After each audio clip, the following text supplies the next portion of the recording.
All right, so today we're looking at chapter 3. This is the psychological considerations of youth training. So we're going to be looking at sort of the psychology of everything. A little bit different from the perspective of youths. Most of what we're going to spend our time talking about is simply talking about how to improve quality of life, self-confidence, and self-efficacy, which kind of feed into quality of life, rather than necessarily like behavior change techniques, right?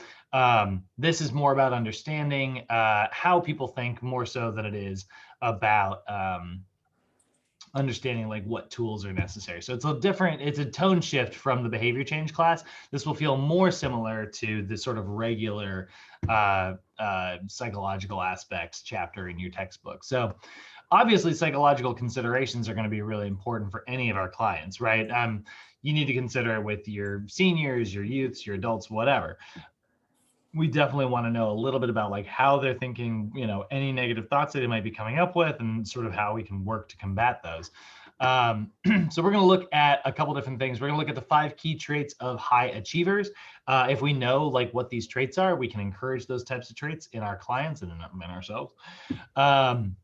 The cycle of influence that comes over like quality of life, like what makes people, have a high quality of life, which at the end of the day, by the way, is really just our main goal. We are just trying to improve overall quality of life, and then we'll look about like how self-perception is going to affect like, your feelings of success. So again, looking at self-efficacy.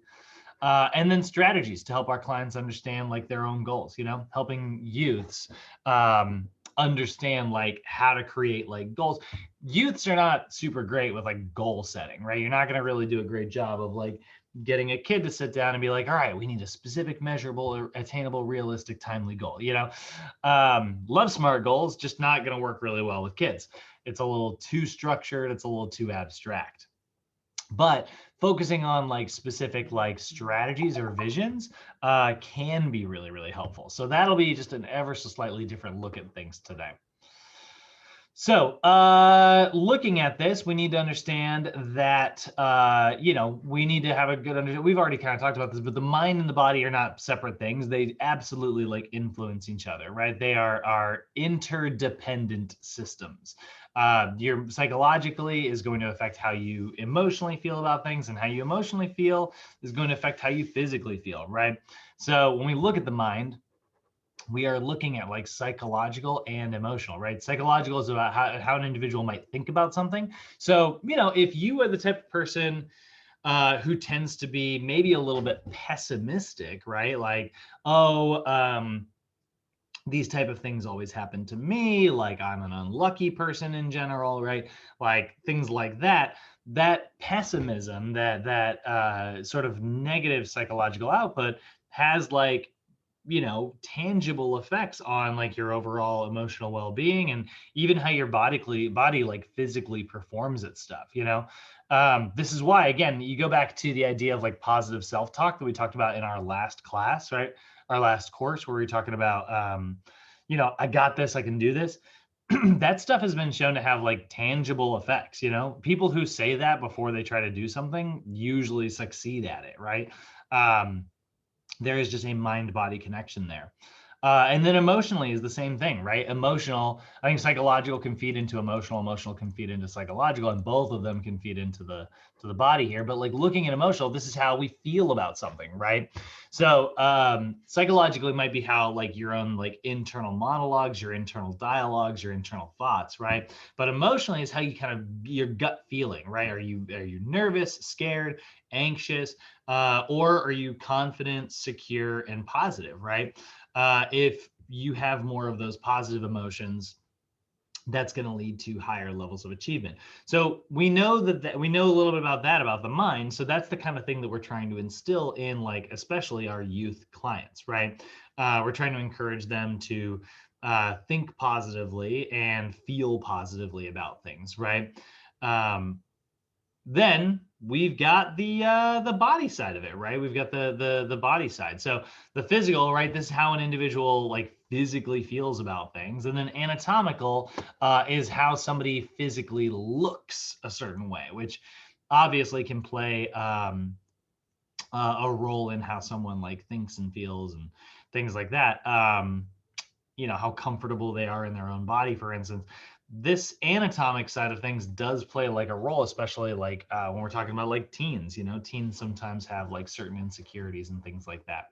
So physiological is like maybe how an individual's body like physically works. So maybe like physiologically, like a teenager doesn't feel like they are flexible or has good cardio or something like that. And then that leads to like psychological feelings of where maybe they think that they have lower self-value, right? And then they're worth less than somebody who might be something else, and then emotionally that leads to like negative feelings, right?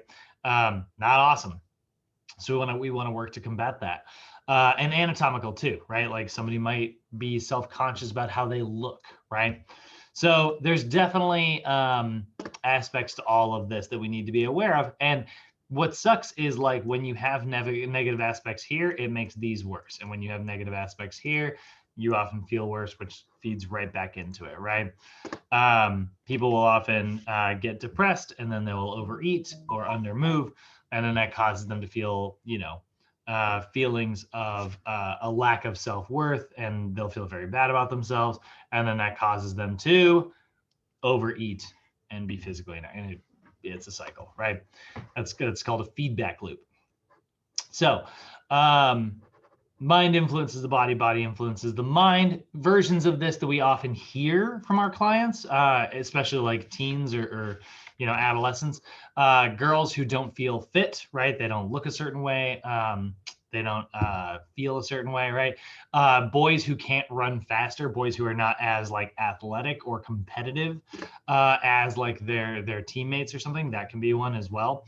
So those feelings of inadequacy are really, really hard. And so really the first thing that we want to try to do when we're working with kids, teens, adolescents, whatever, when we're working with youths, is be empathetic, right? We want to try to be as empathetic as possible rather than sympathetic. Sympathetic will get you somewhere, don't get me wrong, but we try to be as empathetic as possible. And so, the difference there, right?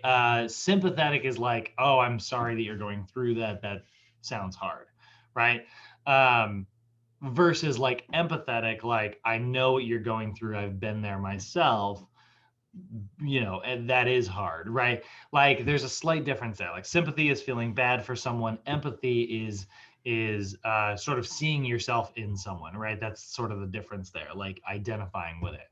Now, I'll say like with like teens that I've worked with and stuff, there are definitely like these self-conscious attitudes and behaviors and things. And you don't always directly identify with them, like you can't, like, I don't know what it's like to be exceptionally like overweight. I don't know what that's like personally. I've just never been on like a journey like that. But all of us have like our own like perceived flaws, right? Things that we feel about ourselves that are not so awesome. And so like, even if it isn't like from a weight loss standpoint, there's still ways to like empathize with someone, I'll give you an example of when I was working with a kid. I was working with a teen who was, I was training his mom, and then his dad would show up every now and then. And like, I would do a duo session every now and then, but like, I would not consider myself like training the day. He was never around. He was doing his own thing, just like hitting the cardio machines or whatever. What's up, Charlie? But the mom approached me and was like, hey, like, my son's feeling a little bit something. He wants to like get a little bit fitter. Would you train him? And I was like, yeah, sure. As long as I got the slots available. And so it's kind of cool. It was like an after school thing. So I'd basically see this client like twice a day because I trained the parents, the mom, before work. And then at like, I think it was like a 7 a.m. appointment, or maybe 6:30. And then the son would train like later in the afternoon, like right after school and stuff, which is kind of cool, but I remember like talking to him, and like he was self-conscious about his weight. He was self-conscious about like his athleticism, and he was like trying to, get more fit so that he could like maybe try out for sports next year. And I was like, well, what sport do you want to try out for? And he's like, I don't know, and I don't care. I just want to be on a team so that I can stop feeling like so self-conscious. And I was like, man, like, I'm stoked that like you're trying to like get healthier, but like I don't think you're quite doing it for the right reasons. And so that was one of the things that we had to work through. It was like why don't you're a valuable, like awesome person as it is. He was a smart kid. Um, really nice, fun, funny. And so it was one of those things where it was like, I think, you think you need to find like a more positive reason to do things. Um, and I gave him an example and I was like, look, here's an example. Like, I think that you trying to do it just because you want to, you think that it'll kind of help your social status. I'm not 100% certain that's the healthiest version. And then I had fully said this. I laid it out ahead of time, so I want to be really clear here. I was like, here's another example of you signing up for something for the wrong reasons that I did when I was in high school. Now, I signed up for the cross country team because I had a crush on a girl who was also on the cross country team. And I was like, that'll be a great way to be around her. It never worked out, by the way. Shocker, I know. But I told him, I was like, that's an example of me signing up for things for the wrong reason. Now, I got lucky because I had a really good time like doing this. Turns out a lot of my other friends ended up also thinking about joining the team that year. So I ended up being like really close with my friends, but I was not super motivated to do it until those people sort of encouraged me to improve, because I was actually, and true story, I was the worst on the cross country team because I wasn't practicing. Everybody else like did their miles and stuff, and they practiced the way they were supposed to, and I never did because I wasn't passionate about it. I signed up so I could just be around this one girl, right? That's not going to lead you to doing cardio workouts. And so because I signed up for the wrong reasons. But then like my friends, one day I actually had a pretty decent run because I was improving despite my worst efforts. And I got a lot of encouragement from my fellow teammates, and started getting a little bit more passionate about it, started doing my runs because I wanted to like kind of chase that, like I wanted to be better, to be a part of the team, right? And that reason was a little bit healthier, right? Like, and I did it because I felt better, and I did it because I enjoyed performing better. I started having a little bit of competitive nature about it. So when I had this conversation, I was like, look, these are things that happen with me. This is me trying to be as empathetic as possible, even though I hadn't dealt exactly in his shoes. I hadn't had the exact same scenario. Shared with him the story. I was like, find your really good reason, because that's going to be a much stronger thing for you to chase while you're doing this team sport. And then you'll probably figure out like what sport you actually want to play. That'll come a lot more natural. And it was cool. It was a good conversation. I remember it pretty much in detail to this day. So being empathetic, you're going to have a million opportunities to be empathetic to your clients in a million different ways. Once you get out there. But it is just always like it should always be like at the heart of like how to, speak, really get through to someone. Any questions, guys, so far? Mind, body, mind. All right, let's take a look at quality of. Oh, sorry, Dalen. What's up? I was about to say, that's a lot of running you did trying to get with a girl. I don't know if I want to sign up for cross country. See, here's the thing. It wasn't running because I didn't do the homework. Man. Until later, like I realized that like I enjoyed it, and now I'm like a born for life runner. I would say that weird, dumb reason maybe shaped a pretty good chunk of who I am as a person. Yeah, what a crazy amount of abuse to get the attention of a girl. Like, I'm used to run cross country to get on the basketball team because you would already be conditioned. Yeah. And man, they would just be like, run. And I'm like, why? When do we stop? Some people, we call it dedicated. Woo, that was dedication. I will say the more. Sorry, that didn't work out. It did not work out. The more I was around her on the team, the more I was like, maybe not.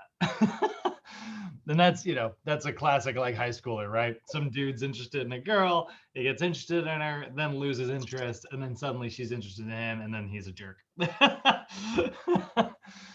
um, oh, high school. All right. So let's take a look at quality of life overall, right? So quality of life, this is the number one thing that, at the end of the day, if you forget everything I said today, if you wipe it all and you just come away with one core concept, conceptually, just remember this. Personal trainers, our job at the end of the day, whether it's trying to improve someone's athleticism, how they feel, how they look, their confidence, whatever. At the end of the day, our job is to improve someone's overall quality of life. That's our job, right? We're trying to improve quality of life. And we can do this, using several aspects, because we know the aspects that are kind of coming together to make up an improved quality of life, right? So it's going to be comprised of psychological well-being, emotional well-being, physical well-being, and like social well-being, right? All of those things come together. This is why I ended up actually becoming normally passionate about cross country. Once I was like on the team, I started having like, emotionally, like I was like getting, I noticed that like going for runs emotionally balanced me out. I burned off like a lot of energy. I felt really good afterwards, my brain's being pumped full of endorphins. Social well-being, I started building healthy relationships with my teammates. Physically, I started feeling better and having more energy. And all of that is going to lead to psychologically like healthier thoughts, right? So when we say this, right, we're talking about like quality of life here, we are looking at, when it comes to psychological well-being, we're focusing on developing healthy thoughts, right? Positive self-talk, things that are going to be constructive rather than destructive. And by the way, like psychological well-being doesn't always have to be just being, I want to make sure I word this the right way. I don't want to say that it doesn't have to always be positive, because it should always be, psychological well-being should always have a positive effect, but it doesn't always have to be positive thoughts. Like sometimes you can have very realistic thoughts, and that can still be incredibly healthy for you, where it's like, man, you know what? Like I've really been slacking off lately, right? That is, if you accept that as like a truth, but you're accepting it from the viewpoint of like you're being realistic, and you're being critical, right? You're critically thinking about something so that you can do it from an aspect of improvement, rather than what we generally see people do, which is they'll have a negative thought so that they can make themselves feel bad because they believe in punishment, right? That's not what we're looking for. So when I say like psychological well-being, we're focusing on healthy thoughts. Healthy thoughts don't always have to be like puppies and rainbows, but they can, they should always be constructive, not destructive. Those are different, right? You can have dark thoughts that are constructive, there's emotional well-being, which is focusing on healthy emotions, right? Helping your body, or helping your clients, or just helping yourself develop like a more positive, measured emotional response to something. That is absolutely huge. Learning how to like de-stress, de-anxious yourself, totally not a word.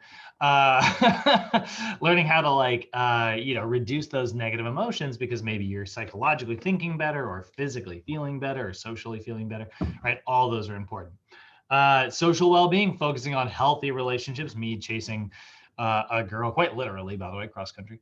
Probably not the healthiest of relationships, right? That's very one-sided. But like focusing on healthy relationships that are going to foster positive emotions, positive thoughts in your life. That's going to be an important aspect of what we do as well, helping our clients like develop those healthy relationships. And then physical well-being, right? Like I said, part of an overall improved quality of life is having like a good social circle of people who are going to support you and lift you up. And by the way, that social well-being, this is where I always talk about this. I think I've said this already before, but like, that you see that meme every now and then. This is such a dumb meme and I hate it.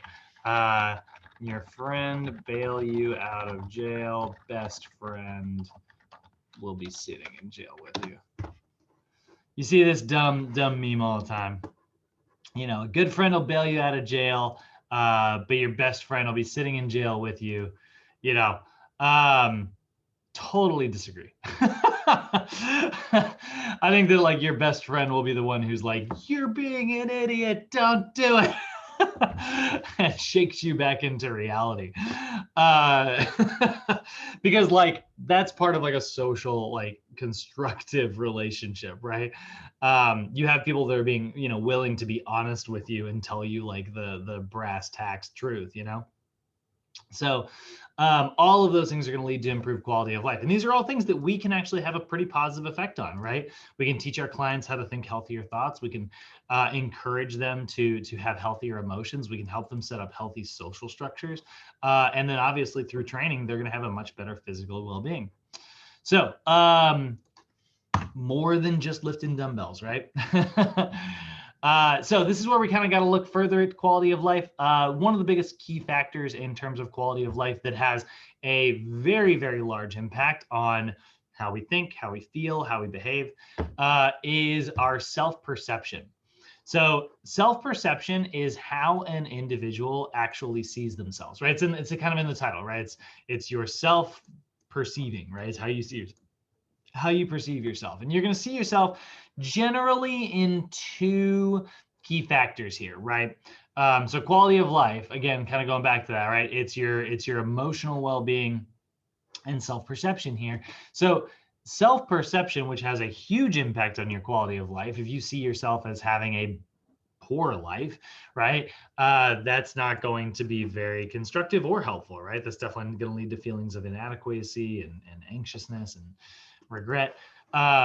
So when we look at our self-perception, we want to develop two key concepts here. One is going to be self-efficacy, and the other is going to be self-esteem. By developing high levels of both of these things, you can improve your self-perception, which will improve your overall quality of life, right? It's kind of a flow chart upwards. So self-efficacy, by definition, is a belief an individual has that they can accomplish a specific task, right? So what do you feel you are really good at, right? And that like if you were to do it, you're going to succeed because like at this point you've done it plenty of times, right? That's your self-efficacy. So, you know, it's your confidence that you can achieve something or accomplish something, right? And so like this can sometimes like push you outside of your comfort zone, which will cause your self-efficacy to deplete, right? Because you're going to do something you're maybe not so confident with or not so comfortable with. But then as you develop that, right, your comfort zone gets bigger and it starts to envelop this new activity, right? Again, like sign up for cross country, I wasn't confident I was going to be able to do it because I wasn't really that into running. And I was pretty genuinely bad at it for a long time. And then I started getting better and better and better and better at it. And so then it started to become part of my comfort zone, right? When I play Ultimate, because I see myself as I'm very much a runner. I see myself mostly as like a defender, and I see myself mostly as like an end zone receiver, or like a midfield. Actually, I guess I play more midfield receiver more than anything. I play like an end zone defender. So those are sort of like where I spend most of my time on the field because that's where I'm comfortable, like sprinting to an open space, getting a catch, and then once I've got the disc, I've either got to unload it down the field or I can dump it off to somebody that I know is a much better throw than me. For years, I played a lot of just like sprint, catch, dump it right back to somebody. So we'd gain 15 feet and I'd drop it back 5 feet, you know, which would be improvement, but like, you know, it wasn't incredibly effective. I just didn't see myself as what we call a handler, which is sort of like somebody who's naturally very good at the long throw. So I've never been much of a handler. But you know, over years of playing and getting better and better and better at this sport, like now I'm pretty confident. Like I'll send it to the end zone if I see something open a man. But to this day, I'm now also much more confident. I have a lot more self-efficacy with my forehand than I do with my backhand. So I'm actually better at the flick at this point than I am at the backhand, which is kind of funny because I worked consistently to get better at this. And then I spent not enough time. Now I need to like get back to improving my backhand. But that is sort of your efficacy, right? It's your belief in accomplishing a specific task. And it used to be whenever I'd make like a long throw, my stomach would tighten up. I was like, oh, come on, like get that. Oh, that's terrible. You know, that's the belief. And like, you know, if I have those thoughts before making the throw, I promise you it will have a tangible effect on it. So we want to do things through practice and repetition, and that is going to pull the comfort zone larger, right? Which is really what we're trying to do. Now, the other side of self-efficacy, or I'm sorry, the other side of self-perception is self-esteem, right? And this is the belief that someone has value. This is very different. Self-efficacy is your feelings of, you know, success. Like, do you believe you can succeed in something? Your self-esteem is like, do you feel that you're like a valuable, worthy person, right? That's your self-esteem. And that is something that a lot of people tend to lack, you know, like people who don't stand up for themselves because they're like, well, that person has more confidence. That person deserves to have their opinion. I don't deserve my opinion because they're more valuable than I am. That's like, wow, that's a very irrational thought, you know, like, but it's ones that we have sometimes, right? These are feelings that we legitimately have. So it's your feelings of self-worth. And there's parts of this, right? Sometimes it can be related to your body competence, right? People will wrap up their self-value, their self-worth in their ability to accomplish physical tasks. So, you know, boys who can't run a certain speed, they don't see themselves as valuable, and therefore it like diminishes their self-esteem. They're like, oh, that person's, you know, one of the cool kids, right? Or body image, that's another one, right? It has an you know, an individual has like a perception of how they should look, because we live in a world that is plastered with messages about how you should look, right? You should drive a certain car, you should make a certain amount of money, you should have this type of job, dress this way, drink this drink, whatever. And so then we see like physical appearance, right? And so like this, you know, we'll have oftentimes you'll have like teenage girls who have like body image issues, right? And so body competence, like the belief that like maybe you're, I don't know, clumsy, I guess, or body image, where you don't see yourself as looking the way you feel like, you know, the world says you should. All of that can diminish your feelings of self-value. Like, oh, I don't look this way, therefore I'm not valuable, or I can't perform this task, therefore I'm, you know, I'm not as worthy as someone else, right? I just tell you guys, I freaking love, I mean, obviously I love the Avengers movies. I think that you could look at any part of my room, you know, like a little Yoda doll in the back. Like there's a lot of nerdy stuff, right? It's pretty clear that I'm going to be a Marvel fan. But can I just tell you how much I loved Endgame? Every part of that movie. And one of my favorite things was just like overweight Thor. I thought that was an incredible touch in that movie, because like his whole character is built around this concept of like being worthy, right? And he like wraps up his entire value in his ability to like pick up this hammer, you know.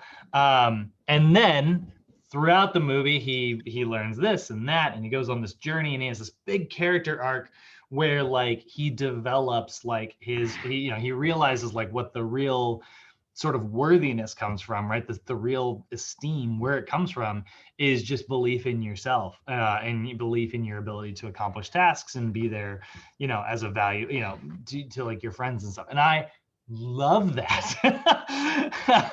I just remember like watching Endgame for the first time and just being upset. I saw that movie twice within a 24-hour period. I went to like a 3 a.m. showing the day it opened, and then like, you know, went to Sochi immediately afterwards, and everyone, I was like teaching class, my eyes are all bloodshot, and then I like got out of class and immediately went back to the movie theater and saw it again.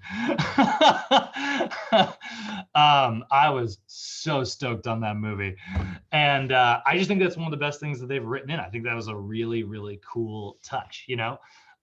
Especially considering that Chris Hemsworth is the one who played it, who is, you know, when it comes to like body competence, that dude is, you know, competent as it gets. It's so funny. If you follow him, he started like a fitness brand, last year actually, and he's just super passionate about it. I've talked to people who have like worked with him and stuff, and like he's such a genuine dude who absolutely loves exercise and just loves being physically fit and feeling like good in his own body and stuff. And I'm like, that is awesome. Like that's exactly what I love. So that is going to lead to like self-esteem, right? Self-esteem is the belief that you have value. Self-efficacy is the belief that you can accomplish things that you set out to accomplish. And all of that comes together to make up how we see ourselves. So if we look at all of that, right? Oh, and I guess I got to break these down. Body competence, right? Very much in the physical realm of things, right? Do you believe that you can, run your belief in your ability to run a mile, hit a baseball, jump rope, right? And these things are going to change, like as we get older, right? The people will feel like they're going to lose their coordination as they go through puberty, and then they'll gain that coordination back. And along with it comes, enhanced athleticism. And then like body image, right? Body image is the perception of like your physical appearance, whether you see that as like yourself or if it's coming from like others, right? So if you feel too tall, too short, too fat, too skinny, right? Those are very much wrapped up in our body image here, right? Your perception of your physical appearance. So people have their esteem wrapped up in those concepts. So what we're trying to kind of wrap up here, we understand that like all of these are going to be at play, especially like like I said, especially in our teens, right? Our teenage clients, they are going to be really wrapped up in some of these emotions. We want to make sure that we are continually, working towards a positive outlook on these things. And remember, when I say positive, what I mean is like you can have like maybe harsh truths, right? That still fits within the realm of positive as long as it is constructive, not destructive. We are always, always, always trying to build our clients up. I am not much of a yelly trainer. It's not really my personality type. I don't really scream at my clients or I'm like, come on, two more, like that boot camp drill instructor style. That being said, just because like that's not a technique that I feel that I'm particularly good at, doesn't mean that I don't think it's awesome. I think that that can be a super effective technique as long as it is constructive. I have seen plenty of boot camp instructors, drill instructor style, that are destructive, and they don't make their clients feel super awesome. That I'm immediately not on board with, which is probably why like I haven't really goofed around with that technique, is because it kind of left a bad taste in my mouth, but that's not really fair. There's plenty of like boot camp instructors who are, I mean, again, David Goggins is a really good example. He is a harsh truth giver sometimes, he will say like, hey, this is the reality of the situation. And those harsh truths sometimes are hard to hear, but they're always coming from a place of construction. They're always coming from a place to like, make you more confident, make you feel better about yourself, and make you like develop, which we love. That's the kind of stuff that's good. So there's a lot of like, different sides to this, and there's different ways it can be employed. So like I said, that all comes together to make up our emotional well-being, right? Your emotional well-being very much linked to your ability to control your emotions, like your negative emotions, like depression, anxiety, any other psychological disorders, disordered eating, for instance. That's going to come from, a low emotional well-being. So if we understand all of that, and we are trying to work towards developing positive versions of all of this stuff we're talking about, right? One of our first goals should always be to be, in order to be able to get through to our clients and have them actually listen to what it is we're saying, we are first going to need to develop a relationship with this client. And so that relationship is going to start by developing what we call rapport, right? Rapport is, an individual's trust in another individual. So when it comes to like developing developing rapport in like our youths, right? Generally, we're going to focus on like short-term change because, youths have a very short attention span. Talking about building rapport with like your other clients, like adults, I always like to encourage you guys, focus on the long and the short. you know, like adults, they really benefit from like long-term and short-term goals, right? And if you're speaking continually in that long term, it inspires people, right? Where you're like, you know, we're going to you know, do this, and you know, maybe it's going to take us 6 months, but we're absolutely going to see improvement here, here, here, and here, right? That's a long-term thing. But if you're like speaking in that tense where you're like, all right, I want you to imagine yourself in 6 months, and like 6 months, I can't think that far ahead, you know. It's like we have to, right? Like because in 6 months you're going to feel awesome. Like that's the relationship you and I are going to have. That instills confidence. That makes somebody feel really good about their relationship with you. Youths benefit from in the same way, but thinking 6 months ahead for a teen is a little bit more challenging. They tend to be a little more focused on the here and now. So in order to develop rapport, here are some tips, right? We want to typically focus on short-term immediate change. We want to focus on the stuff that's right in the middle, right?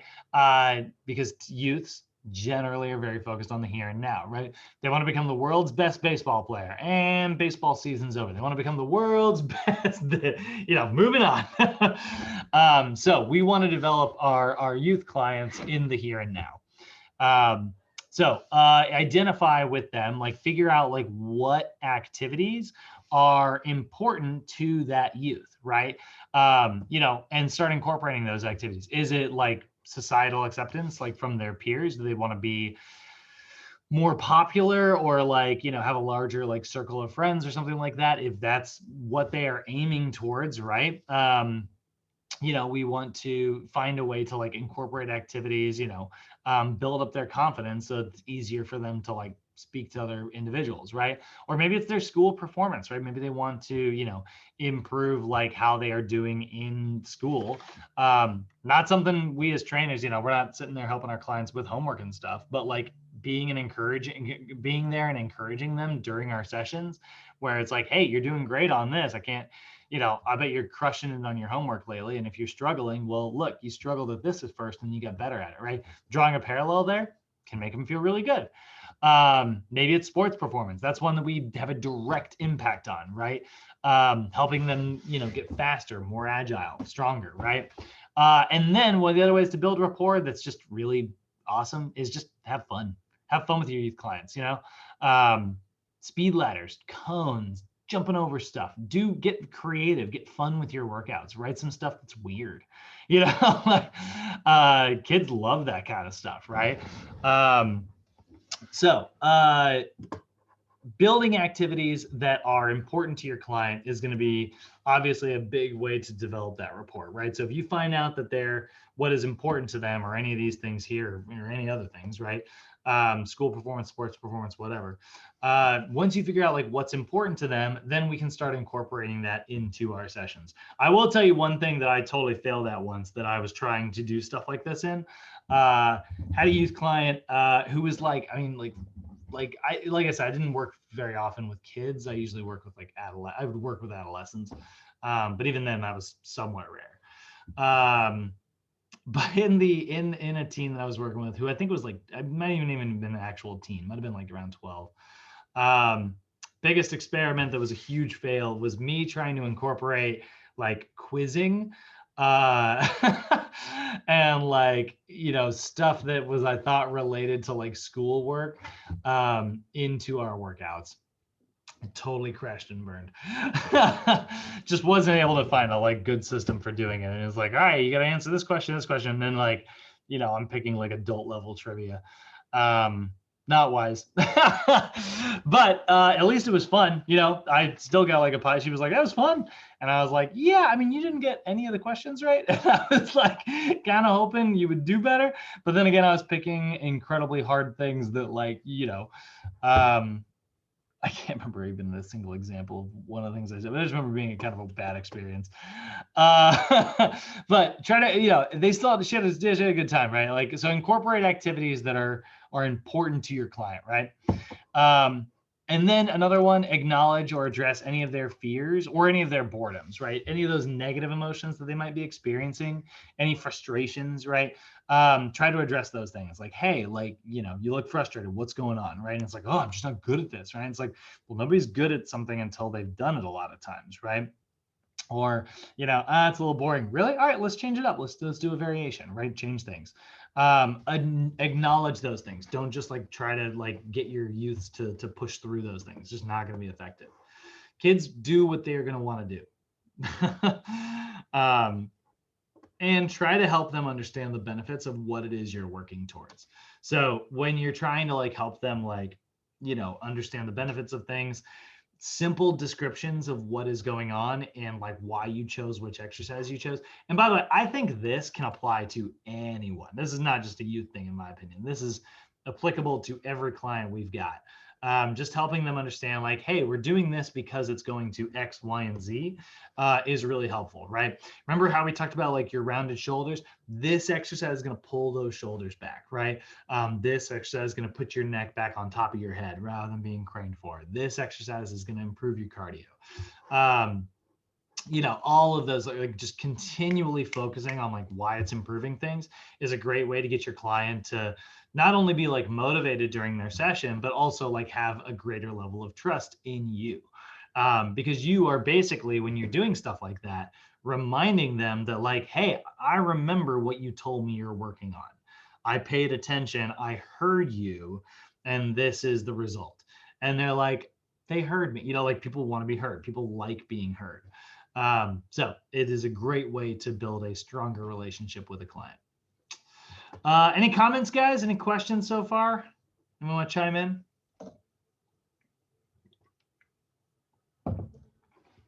All righty. All right, so the next 5 steps, right? So this is kind of the last little bit here. Our 5 steps for building rapport in our clients, right? These are basically the 5 big things. At the end of the day, like honestly, without even looking at these 5, these first 2, this first little bit right here, rapport is building trust in your clients. It's emphasizing that you are committed to your clients. You're like, I'm just as committed to your success as you are, right? That's what you hired me for. That is already going to instill some confidence and develop a stronger relationship. But these 5 steps are also going to be very helpful here, particularly with our youth clients, because they are focused on the here and now, more so than being focused on like the big long future. So step 1, clarify your vision, right? So help your client identify what it is specifically they want to accomplish. This is pretty similar to what we do in a lot of, we talked about in the behavior change class, identify the problem, right? Identifying the problem is like setting out goals, right? Maybe they don't have like bad posture, but their problem is that like, hey, I want to get faster, right? Or I want to jump higher, or I want to do this, or I want to do that, right? That's your goal, then it's the problem, right? That's the problem that we're trying to overcome because you're not there yet. Well, let's get there, right? So clarify your vision with your youth clients. Ask them, what do they want? And then also get to the heart of why they want it, right? Figure out specifically what it is they are working towards. Now, like I said, youth's not so great at the big long-term goals. So we want to focus on goals that are, or events that are within proximity, a few months at the latest, but usually like in the here and now, right? So when working with youths, we want to focus on short-term, immediate interest, right? Where do you want to be in a few months? Where do you want to be at the end of the season, right? So what's great about immediate interests is, that provides you direct guidance because it's going to give you the path, right? And it gives you, oftentimes because they are short-term goals, they're very like achievable, right? Especially when it comes to like fitness goals, right? So maybe somebody wants to, get stronger or something like that, right? And we could say, all right, well, let's see if we can get you, let's see how many push-ups you can do today, right? They do 11 in a row. You're like, okay, great. So let's see if we can build that all the way up to 20 over the next month, right? Or 25, setting like an achievable, like short-term goal that they can work towards is great. Every now and then when I'm building like an OPT template, I'll just pull up a fake one here just to show you for a second. A lot of times like down here, I'll put up like push-ups and then just on like the reps, also like 3 sets, and I'll just put max, right? And the coaching tip is be sure to record the number of reps performed, right? And that way, like we can chart it, right? It's like, hey, this week you improved by 1, this next week you improved by 3, the week after that you improved by 2, right? And it's on like a continual sort of upswing until we eventually get to reaching our goal, right? Same thing is true of pull-ups, same thing is true of bodyweight squats, like all those things, right? So that is going to be sort of helping to clarify the vision. Looking at strategy, again, like look at our problem solving method from our behavior change class. Identify the problem. Step 2, solve that problem, right? And step 2, right, we write a program to address any of those issues. This is where in strategy, we're basically setting specific goals that are going to promote action to accomplish that vision, right? So we're going to set specific goals. We want to make sure they're challenging, timely, and short term, right? Similar to SMART here, it's just not quite as, we're not teaching youths how to break down SMART goals just because, I don't know, it's kind of a heady concept. But you can see all the pieces of a SMART goal are still here. So, you know, we want to come up with a specific strategy that is going to promote our client like moving forward to achieve their vision. Things that promote action, you know.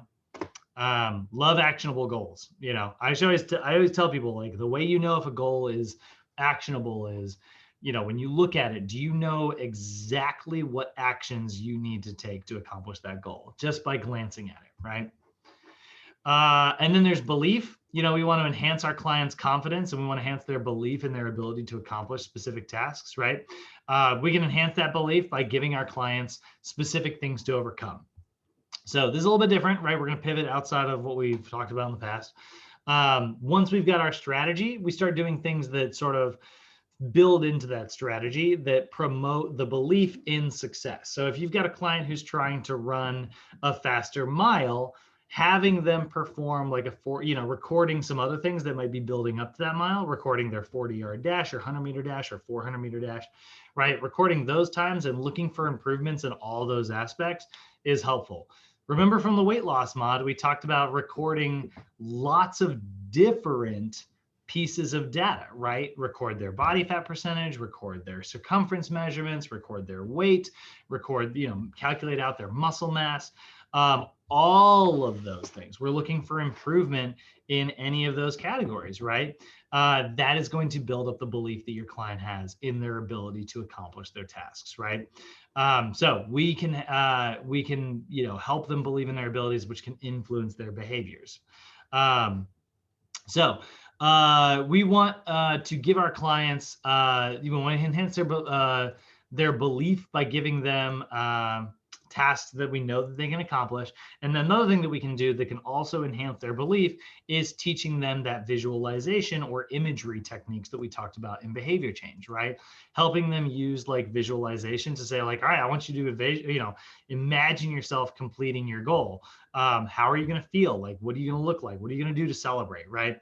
Walk yourself through those things, right? I want you to go home tonight and just sit quietly in your room, like turn off all your music, turn off your TV, and really walk yourself through what it's going to feel like when you accomplish this goal in 3 months, 4 months, right? Whatever. What's the first thing that you're going to do? You're going to give yourself a mental pat on the back. You're going to jump up in the air. You know, what is it? How are you going to celebrate?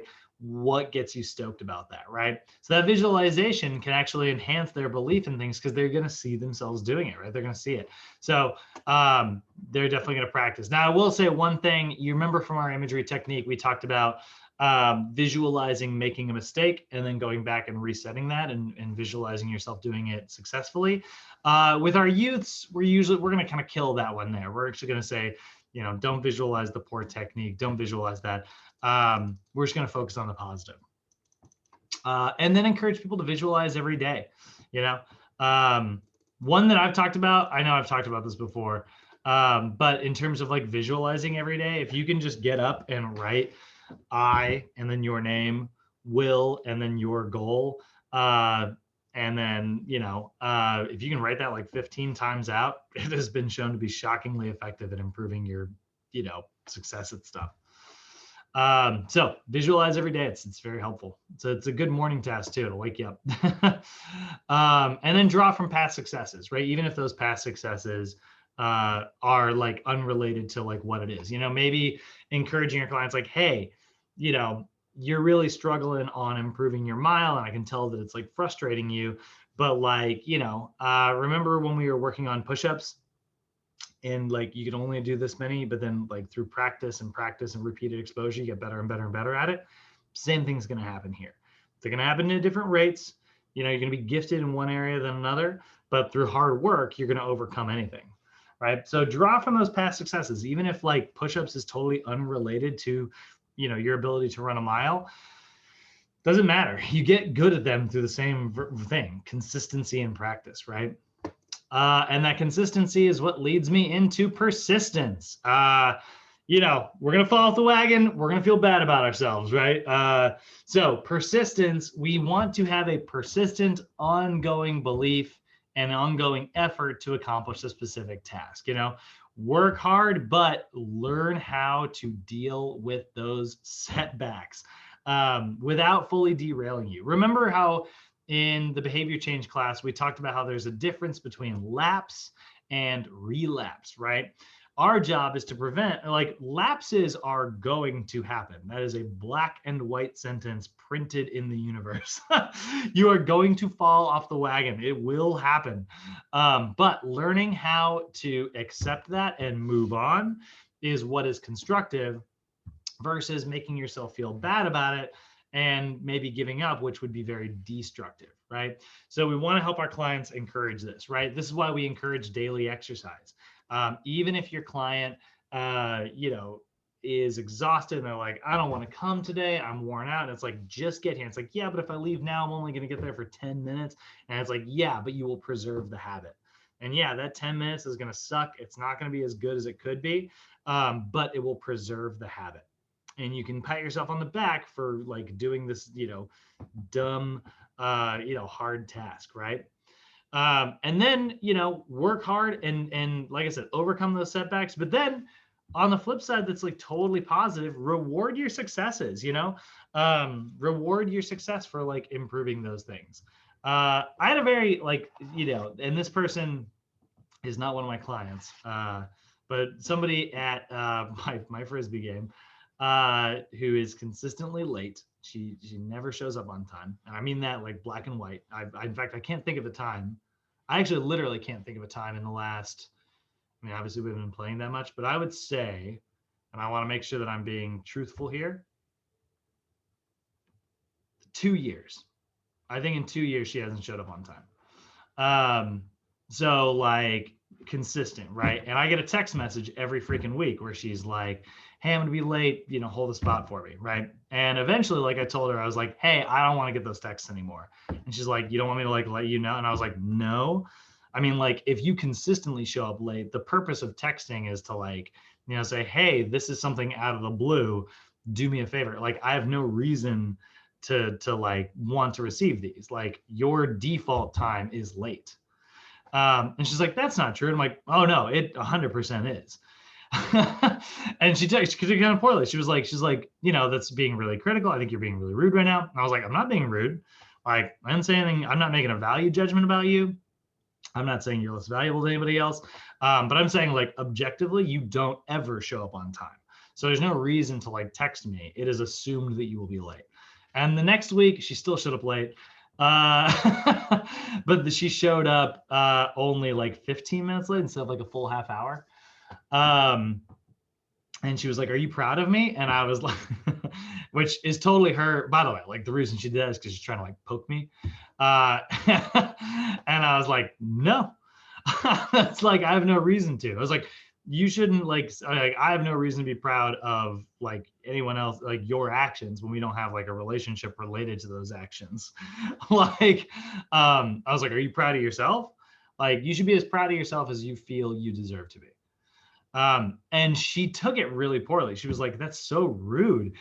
She's like, are you trying to hurt my feelings? I was like, no, I mean that legitimately. And I say that to people all the time, but when usually people respond very positively to it. It's like, you should be as proud of yourself as you feel you deserve to be. That's a very positive thing. There are so many things that I'm proud of myself for doing that like, I accomplished that I feel great about.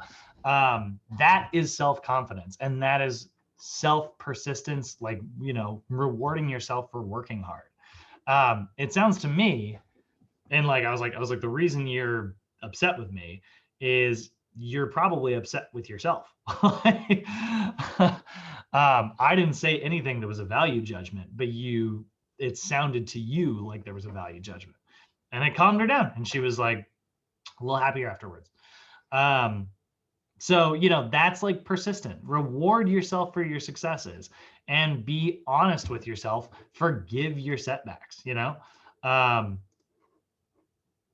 Yeah, I guess you could say it's cold, or you could say it's hard, but I think it's just the truth, I don't know about cold, hard truth. I would say it is just simply, whoa, the truth. My chair. I almost just like flip straight back in camera. But yeah, I think that's just the thing, right? Like, it's an objective, like, unpassionate view. So reward your successes, guys. Forgive setbacks, and do that for your client. Encourage your client, like, hey, you deserve credit for like showing you did your best. And even if you didn't like adhere to something that you were trying to do, you deserve credit for effort. If you feel that way. So encourage daily exercise, reward successes, forgive setbacks, facilitate outside encouragement is one thing. Oftentimes you are going to be the outside encouragement for most of your clients. With your youths, they've got their parents, right? So facilitate outside encouragement. Talk to the parents and say, like, hey, just so you're aware, like, so-and-so is crushing it in these areas. And honestly, I don't think they're giving themselves enough credit for it. They should absolutely be patting themselves on the back because they've done X, Y, and Z, and they're really killing it. Helping them, like, use the parents as like a tool in your tool belt to like encourage your client is really great. Communicate with your parents, by the way. Plus, totally from the other aspect of it, aside from just like the relationship you have with your client, they're the ones who are footing the bill for this thing. So that will also make them much more confident that what you are doing is working, which will give you more time to affect positive change with your client. So that's another reason to encourage that. But we just know that, like, youth to have a support network, parents that are there, teammates who are there, teachers who are there, and this could be us as the trainer. If you have a strong, supportive social network, those youth, they live longer, they achieve more, they're happier, and they're more persistent in the face of adversity. When something happens that sort of makes them push back, they push harder in the other direction. And lastly, teach them to learn. Try to instill these as habits. Always be instructive during your training sessions. Again, this is a youth thing, but honestly, I apply this to pretty much everybody. Teach your clients how to record their progress and record their setbacks, right? Again, it is objective data, not emotional subjective data, right? So use that information to make course corrections if you need to. If you're unhappy with the results, like, objectively, fix it, right? If you're unhappy with the job you've got and you want a new one, fix it. Record like why you're unhappy, come up with something new, right?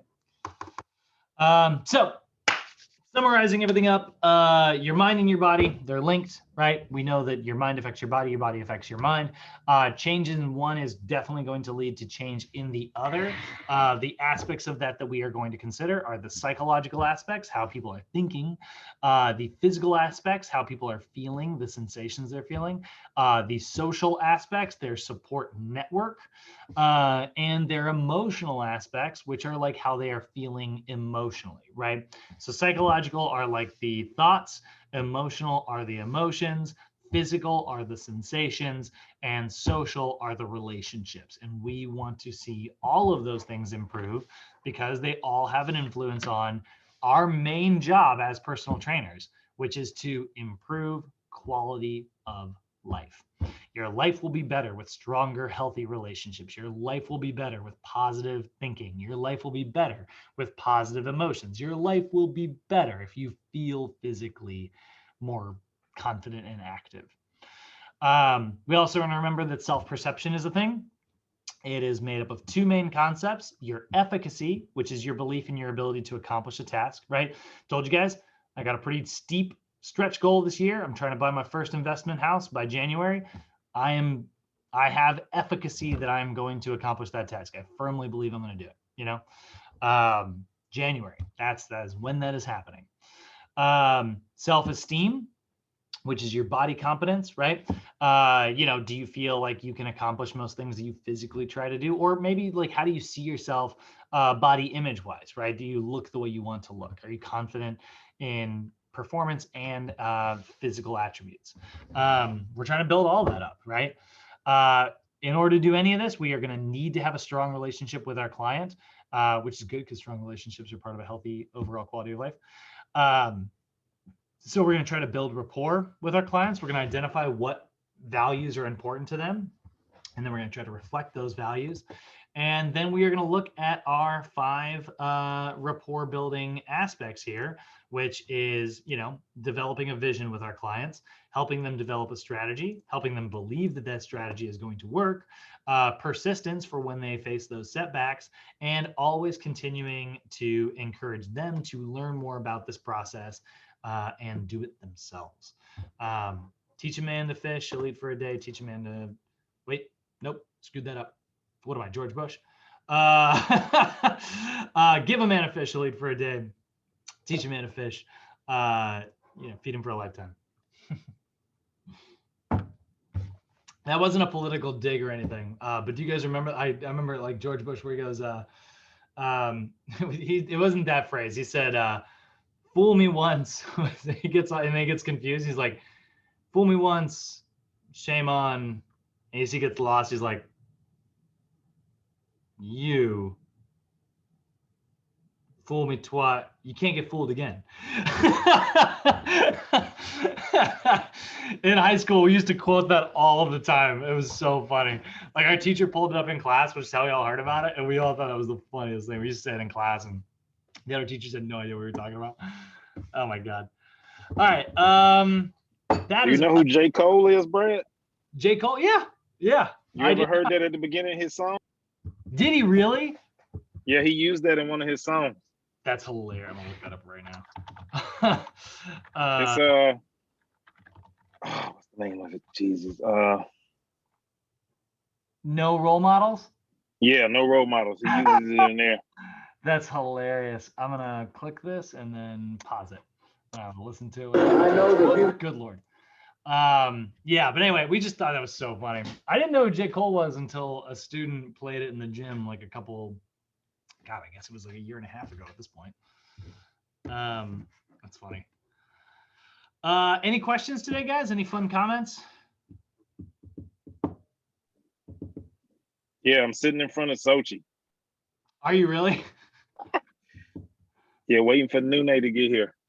Oh, that's funny. And get in there, man. Get it done. Go get paid. I need my sheets. You need your sheets. All right, guys. Well, I'll kill the recording and I'll see you guys tomorrow.